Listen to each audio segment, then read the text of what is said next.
Vamos a seguir con la historia del Antiguo Testamento.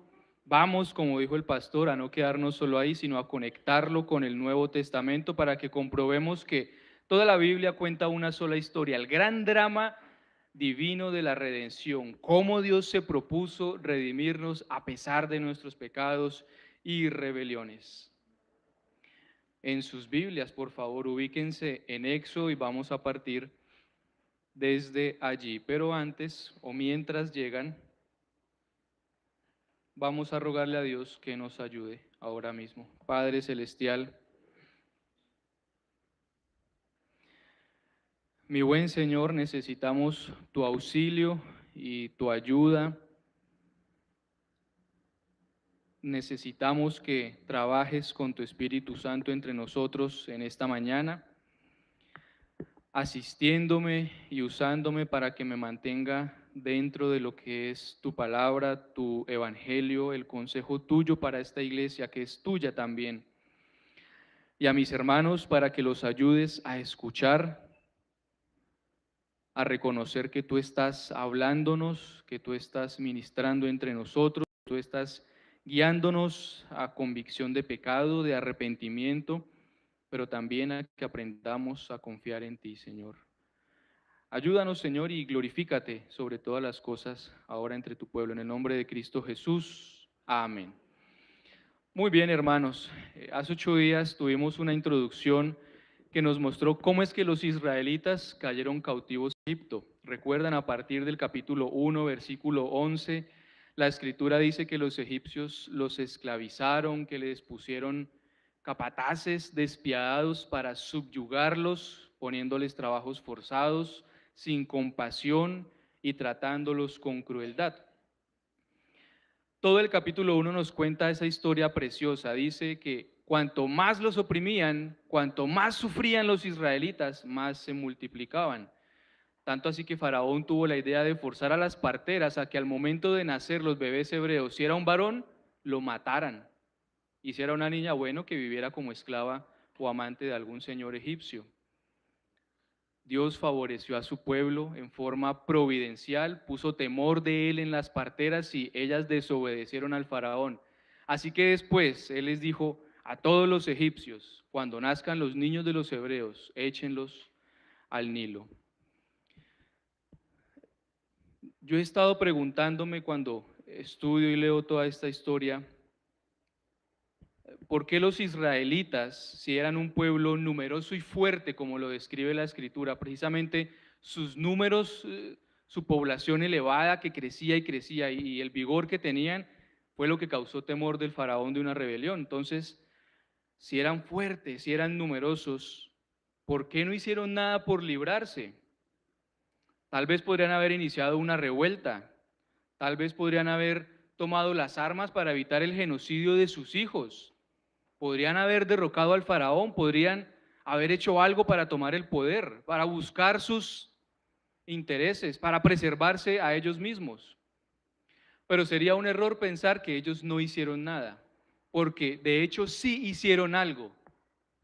En Éxodo capítulo 2, en el versículo 23, vamos a ver cuál fue toda la estrategia, si me permiten, política, como una cuña indirecta aquí, que usaron para cambiar sus circunstancias.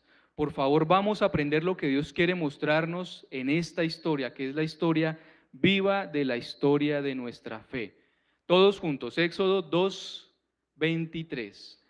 Aconteció que después de muchos días,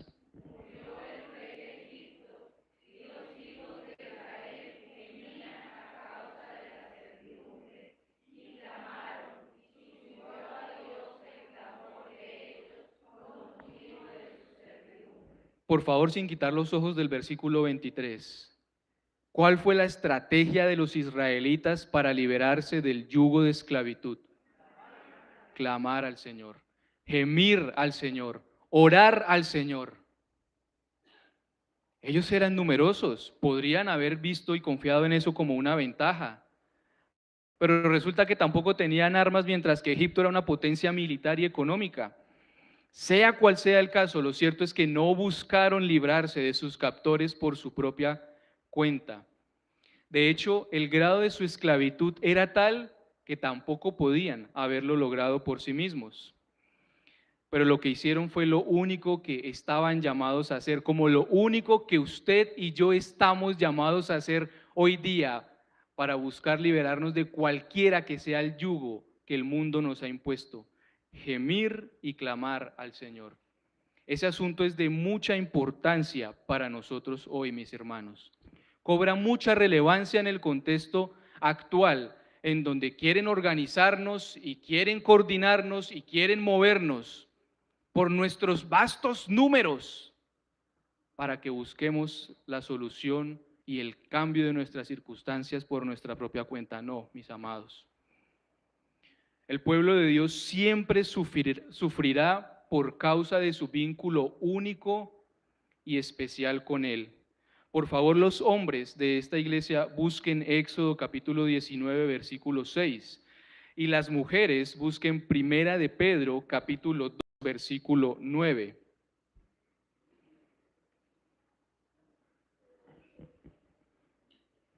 A ver quiénes son más desmemoriados. Los hombres, Éxodo 19, 6. Las damas, Primera de Pedro, capítulo 2, versículo 9. Así que varones, a la cuenta de 3, por favor ayúdenme y lean todos juntos. 1, 2, 3.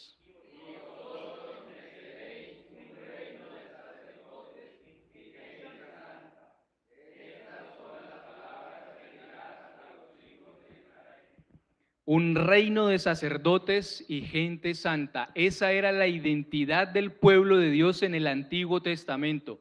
Vamos a ver eso cómo cambió en el Nuevo Testamento. Señoras, a la cuenta de 1, 2, 3.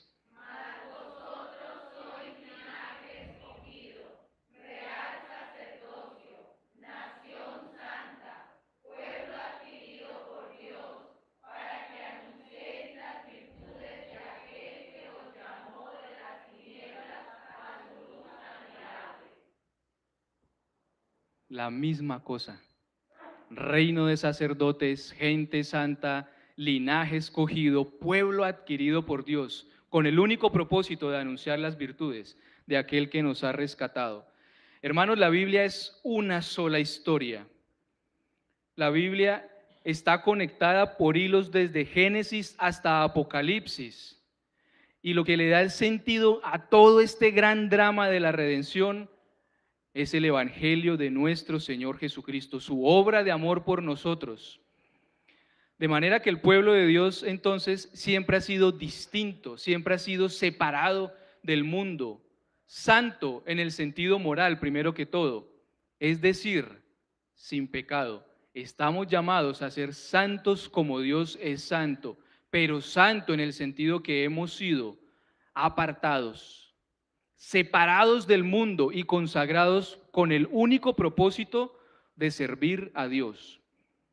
Luego, esta distinción y esta separación con el mundo es lo que siempre provoca enemistad y persecución. A los israelitas en Egipto, la esclavitud. A nosotros, si usted lleva un tiempo congregándose en esta iglesia, siguiendo a Cristo, ya habrá escuchado frases como: desde que va a esa iglesia se volvió de mejor familia, ¿verdad que sí? Ahora es un santurrón que no rompe un plato. Y la gente nos señala de esa manera. Pero también sufrimos con los mismos que nos señalan las consecuencias de estar viviendo en medio de un país impío que le ha dado la espalda a Dios. Gobernantes corruptos, violencia, pobreza, persecución, inseguridad. Pero es por causa de nuestra identidad como pueblo de Dios que van a decir toda clase de males contra nosotros. Pero uno se pone a pensar, a pesar de todo esto, el pueblo de Dios prevalece. Es más, en los momentos de la historia, cuando la iglesia es perseguida, como el pueblo de Dios fue perseguido en Egipto, es cuando la iglesia más florece y más crece y más se fortalece en sus convicciones. Como les decía, y yo consulté un poquito este tema porque me parece importante actualmente en la coyuntura que vivimos como país. Resulta que en Colombia el potencial electoral, los que pueden votar, son poco más de 41 millones de personas. Los censos del DANE indican que el 10% de los colombianos se identifican como protestantes, es decir, poco más de 4.100.000 votos. Y ese es un número que hoy día persiguen con ambición, ¿verdad? Porque puede poner y puede quitar presidente, podemos usar nuestros vastos números y tomarnos la solución por nuestra cuenta, pero no, mis hermanos, recuerden lo que venimos viendo, recuerden lo que nos está dando Dios a través de la historia de su pueblo esclavo en Egipto. Ellos clamaron al Señor, antes de confiar en sus estrategias y números, clamaron al Señor. No podemos caer en la idea falsa de que por nuestros medios podemos liberarnos de los males de este mundo, porque no podemos. Y así pudiéramos, no estamos llamados a hacer eso.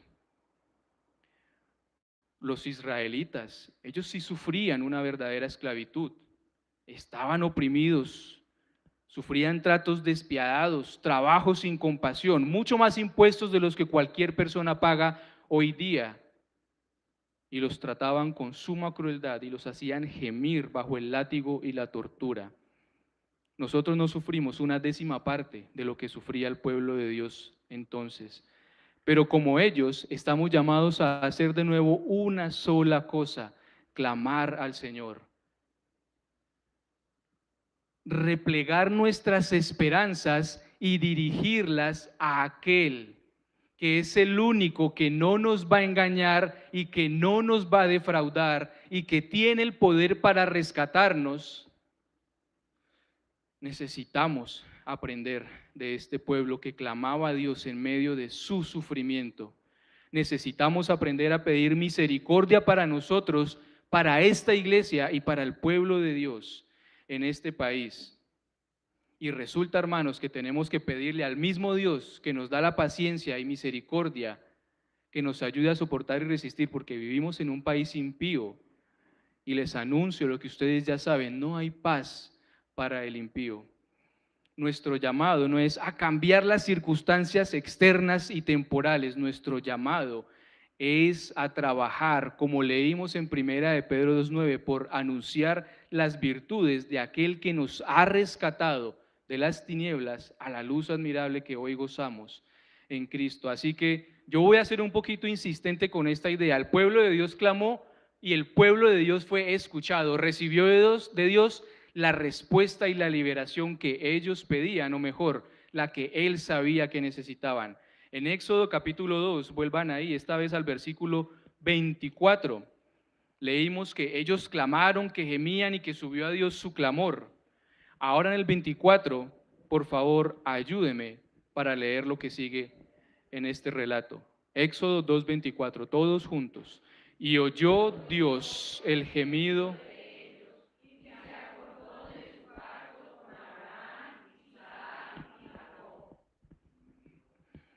Y Ariel iba a seguir con el 25, y miró Dios a los hijos de Israel y los reconoció. Él escuchó el clamor de ellos. Él se acordó del pacto que había hecho con Abraham. ¿Recuerdan? Recuerden que en Génesis 15, versículo 13, Dios mismo le anuncia: tu descendencia va a ser esclava en tierra ajena y va a sufrir allí por 400 años, y entonces yo los voy a liberar. Y llegado el cumplimiento del tiempo, el Señor se propuso cumplir su palabra. En el capítulo 3, como para que no quede duda, como para que usted no piense que es que Nicolás es mamón e insistente con este cuento de que Dios escucha las oraciones de su pueblo. Resulta que cuando Dios se le apareció a Moisés en la zarza, como acabamos de leer, en el versículo 7, dijo luego Jehová, en Éxodo 3:7, bien he visto la aflicción de mi pueblo que está en Egipto, y he oído su clamor a causa de sus exactores, pues he conocido sus angustias y he descendido para liberarlos de mano de los egipcios. He visto la aflicción del pueblo, he oído su clamor, yo conozco sus angustias y yo he descendido para liberarlos. Y descendió con todo el despliegue de su poder y sus maravillas. La misma expresión que usó cuando el Señor vio cómo los hombres construían aquella torre en Babel y dijo, descendamos y confundamos su lengua, porque si no van a lograr lo que se propusieron. Pero entonces, hermano, por 400 años el pueblo de Dios gimió bajo el látigo de la esclavitud. No fueron ni 4, ni 8, ni 16 años, fueron generaciones enteras soportando todos aquellos malos tratos y vejámenes, aferrados únicamente a las promesas de Dios como su única esperanza, como la única fuente de su salvación, y confiando en las promesas que Dios había hecho a sus antepasados como su única arma. De nuevo lo que sufrían: impuestos altos, cargas severas de trabajo, malos tratos, exclusión social, discriminación, incluso genocidio. De nuevo, en medio de esto, Dios preservó a su pueblo. Él se encargó de que ellos, a pesar de la idolatría de los egipcios, nunca olvidaran su nombre, ni las promesas que Él había hecho. Esto nos enseña un principio clave que necesitamos aprender a creer en toda la Biblia, que está en Romanos 8:28. Muchos lo sabrán, pero acompáñenme y lo recordamos juntos. Romanos capítulo 8, versículo 28.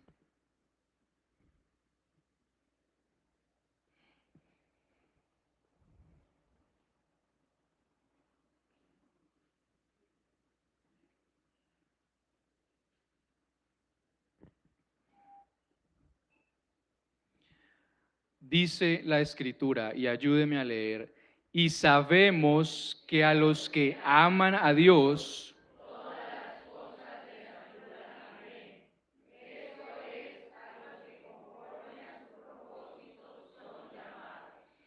a los que aman a Dios, todas las cosas les ayudan a bien. No significa que todo les va a salir bien, que la vida va a ser color de rosa, no.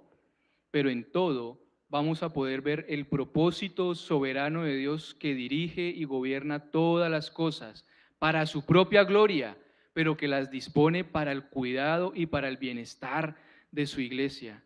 La definición de la confesión de fe de Westminster de providencia de Dios que venimos trabajando desde hace 3 domingos. Y si les parece, ¿cómo es que este tipo 3 domingos nos repite el mismo concepto? Pues no lo repito un cuarto domingo, si a la salida le pregunto al azar a varios de ustedes y me lo dicen de memoria, ¿verdad? Pero hermanos, yo no me canso de repetirles que aprendan a creer en la providencia de Dios. La historia de los israelitas en Egipto tiene que enseñarnos a confiar que Dios es fiel a sus promesas, que Dios no se olvida de su pueblo, que Dios está pronto y dispuesto para usar todo su poder y todos sus recursos ilimitados para nuestro bienestar. Hermanos, cada vez es más claro que no entendemos la soberanía de Dios. Cada vez es más claro que no confiamos en su bondad para nosotros porque vivimos como llenos de resentimiento y quejas y no soportamos ninguna de las pequeñas pruebas que nos acontecen. Antes nos resentimos por cualquier minucia que nos afecta.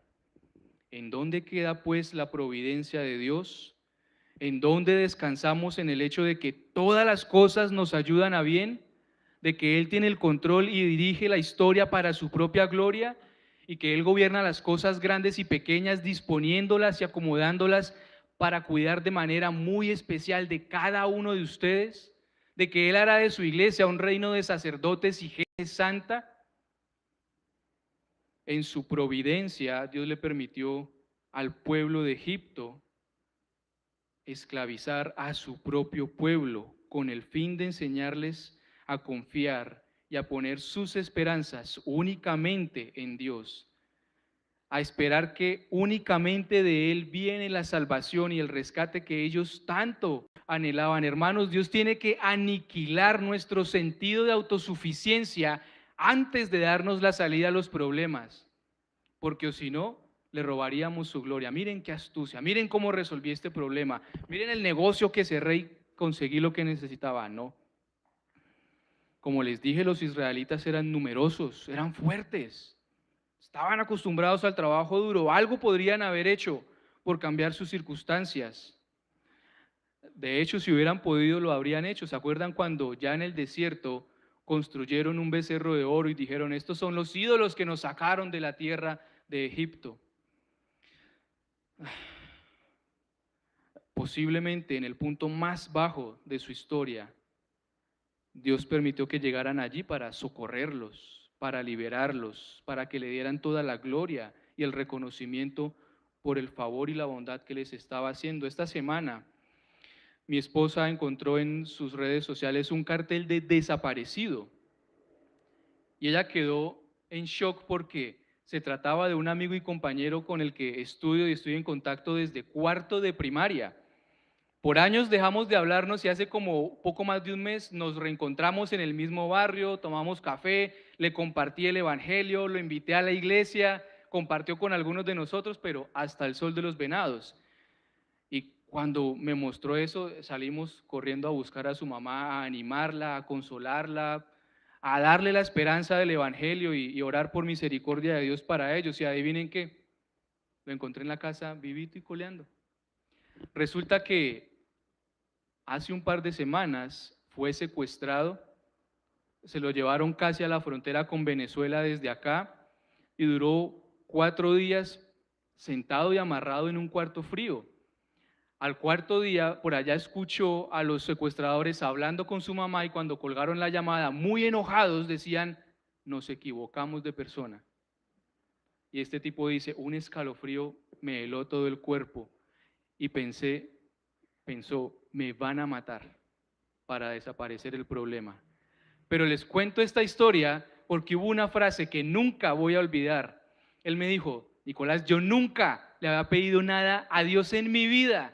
Y en ese momento, Dios mío, no dejes que me maten.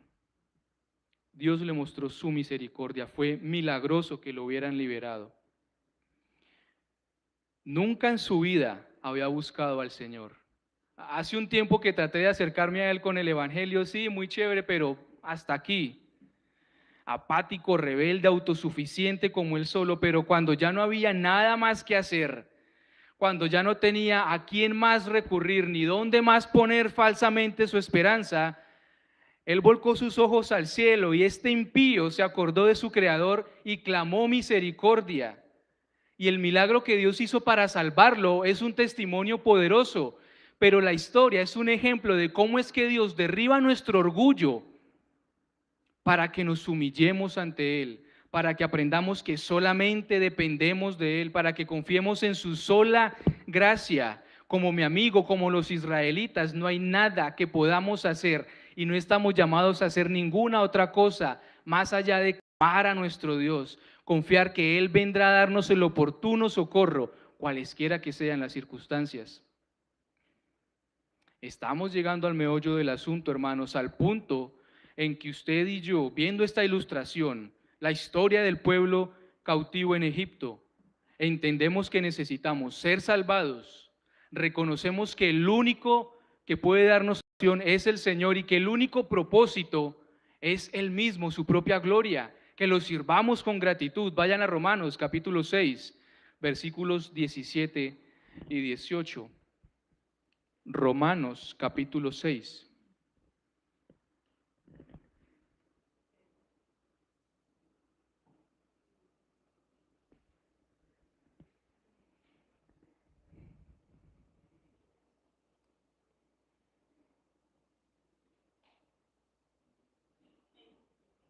Romanos 6, 17 y 18.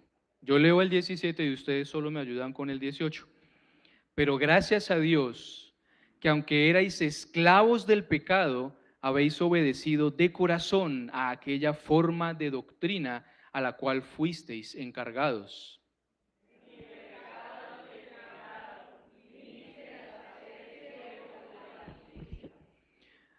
Hermanos, por favor, yo me doy por bien servido hoy si usted aprende 3 puntos clave de esta cita. Primero, como los israelitas, como nos dice el versículo 17, usted necesita ser liberado de un yugo que no puede quitarse por sí mismo. Usted necesita que alguien quite de sus hombros la carga tan pesada que usted no resiste, su esclavitud al pecado, su propia inclinación natural y voluntaria hacia la maldad.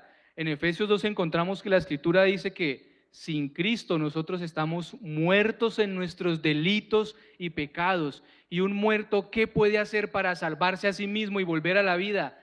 Absolutamente nada. ¿Qué podían hacer los israelitas para quitarse el yugo de los egipcios? Absolutamente nada. ¿Qué podía hacer el secuestrado para liberarse? Solo podemos clamar al Señor su misericordia y su salvación. Segundo, que Dios puede salvarlo, pero la salvación que Él nos ofrece, eterna, completa, suficiente, nos la ofrece únicamente mediante el rescate que Cristo efectuó en su favor o a su favor en la cruz, pagando él mismo el precio del rescate, como primera de Pedro 1:18 dice, ustedes han sido rescatados de su vana manera de vivir, la cual habían heredado de sus padres, no con cosas corruptibles como oro o plata, sino con la sangre preciosa de Jesucristo, la sangre como de un cordero sin mancha y sin contaminación. Así que solamente en Cristo encontramos la salvación que Dios envía para nosotros. Y lo tercero, la última parte del versículo 18 que dice, vinisteis a ser siervos de la justicia, después de haber sido liberados y rescatados del pecado, es que el propósito por el cual Dios llamó a su pueblo de Egipto, el propósito por el cual Dios se le reveló a Moisés en la zarza ardiendo en el monte Sinaí, mismo lugar donde se cumpliría la señal que le da a Moisés, estarán aquí reunidos adorándome en este monte. Hemos sido salvados y rescatados de nuestra esclavitud al pecado. Nuestro yugo ha sido quitado, no para que vivamos cómoda y satisfactoriamente en este mundo, con el único objetivo de que nos consagremos al servicio de Dios. Cada uno de ustedes ha sido salvado por Cristo para ser ofrecido como un instrumento dedicado única y exclusivamente al servicio para Dios. Quizá la mejor ilustración que encuentro para esto, de la consagración suya hacia Dios, es la manera como cada uno de los instrumentos en el tabernáculo y en el templo en el Antiguo Testamento eran consagrados, eran especialmente construidos y diseñados para ser usados en una sola cosa, en los ritos y ceremonias de la adoración en el templo. Los utensilios de allí no se usaban para absolutamente nada más, para servir a los sacerdotes que ofrecían sacrificios y adoraban a su Dios. De manera pues que hemos sido salvados y librados para servir a la justicia, para consagrarnos a Dios. Pero nuestra consagración no es por imposición. Nuestra consagración no es para sostener el favor de Dios. Recuerden que hace 8 días leímos que el pueblo fue liberado, pero que estando en el monte Sinaí, Dios le dio su ley. Y la escritura en Gálatas nos dijo que todos los que están bajo la ley tienen que cumplir todas las cosas que están escritas allí, porque haciendo eso vivirán, haciendo eso serán justificados. Dios les dijo a ellos, si ustedes prestan oído a mi voz, si ustedes guardan mi pacto, ustedes serán mi especial tesoro sobre todos los pueblos, porque mía es toda la tierra. Es decir, a pesar que fueron rescatados, tenían que cumplir la condición de la obediencia perfecta a la ley de Dios, si querían permanecer como el pueblo del Señor. Por supuesto, vimos también que la ley fue dada como un ayo, como un tutor encargado de llevarnos a Cristo para mostrarnos nuestra insuficiencia para satisfacer la justicia de Dios y de nuevo clamar a Él por un Salvador. Pero ustedes que han sido liberados y rescatados del pecado, no tienen que estar sometidos a un código estricto de leyes y mandamientos para recibir la justicia de Dios. No, ustedes han recibido plenamente el favor y la justicia de Dios a través de Jesucristo. Ustedes han sido declarados justos en los méritos infinitos, ilimitados y perfectos de la vida gloriosa y perfecta de Jesucristo. Ustedes no tienen que estar sujetos a obedecer a Dios por imposición buscando su favor, no. Ustedes son libres del pecado, ustedes son libres de la condenación, ustedes son libres de la ira de Dios para que sirvan al Señor, para que lo conozcan, para que guarden sus mandamientos, para que anuncien sus virtudes, para que cumplan la gran comisión, para que edifiquen la iglesia, para que luchen y venzan su pecado. para que confíen en Él, mis hermanos, porque no podemos ser como mi amigo incrédulo que piensa que necesita acudir a Dios en los momentos críticos de vida o muerte en la vida y el resto del tiempo, bueno, yo resuelvo todo como pueda. No, la salvación que hemos recibido de Cristo es salvación eterna de la ira de Dios, de no enfrentarnos a su juicio, de no tener que satisfacer su justicia por nuestra propia cuenta, sino que es salvación de todos los problemas en el día a día, todo el tiempo que duremos en este peregrinaje. Si me permite la analogía, el pueblo de Israel no fue rescatado y llevado al desierto a que caminara por su cuenta hasta llegar a conquistar la tierra prometida. En el día Dios los guiaba con una nube densa y en la noche los guiaba como los protegía en una columna de fuego resplandeciente. Todos los días, por 40 años. Ustedes pues son rescatados por Cristo, pero no son dejados a su suerte. Ustedes son acompañados por el Consolador que los guía a la verdad, que los preserva hasta que puedan reclamar la herencia que les ha sido prometida, hasta que mueran y vayan con el Señor o hasta que Él nos encuentre, si es que esa es su voluntad. Así que cuando vemos la redención de Dios para su pueblo, vemos como un pequeño modelo, diríamos a escala, de la redención de Él para nosotros en Cristo. Si ellos servían a Dios después de su rescate, si estaban consagrados solo a Él, ¿cuánto más, mis hermanos, serviremos nosotros al Señor que ha dado a su Hijo por nuestro rescate? Que Él mismo ofreció el pago por el perdón de sus pecados, que Él se dio a sí mismo para comprar y rescatar un pueblo para sí. Somos los más dichosos y agradecidos esclavos libertos en el universo, mis amados. Volviendo al relato de Éxodo, les decía, después de 400 años, bueno, ¿por qué tanto tiempo? Ya vimos en Génesis 15:13 que Dios le dijo a Abraham, ten por cierto que tu descendencia morará en tierra ajena y será esclava allí y será oprimida 400 años.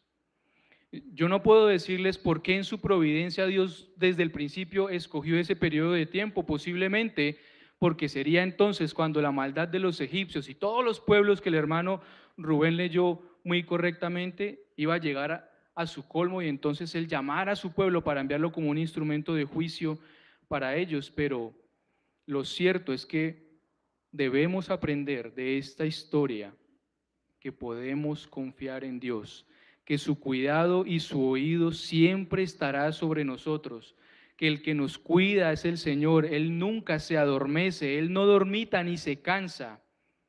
Esta historia nos tiene que enseñar dependencia y confianza en su providencia.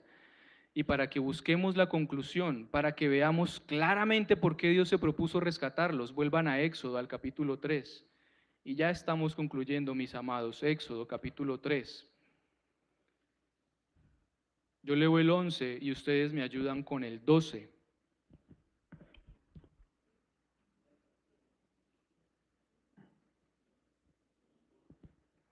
Éxodo 3:11 dice, yo leo, entonces Moisés respondió a Dios, ¿quién soy yo para que vaya Faraón y saque de Egipto a los hijos de Israel?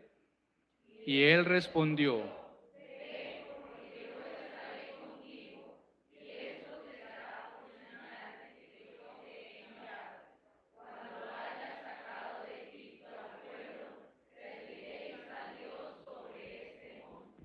la señal de que les hablé, el lugar donde Dios estaba hablando con Moisés, esa montaña sería el mismo lugar donde Dios se reuniría con su pueblo una vez libre. Si saltan al versículo 18 encontrarán que, y oirán tu voz, le dice Dios a Moisés, los israelitas, e irás tú y los ancianos de Israel al rey de Egipto y le diréis, Jehová, el Dios de los hebreos, nos ha encontrado, por tanto, nosotros iremos ahora camino de 3 días por el desierto. ¿Para qué?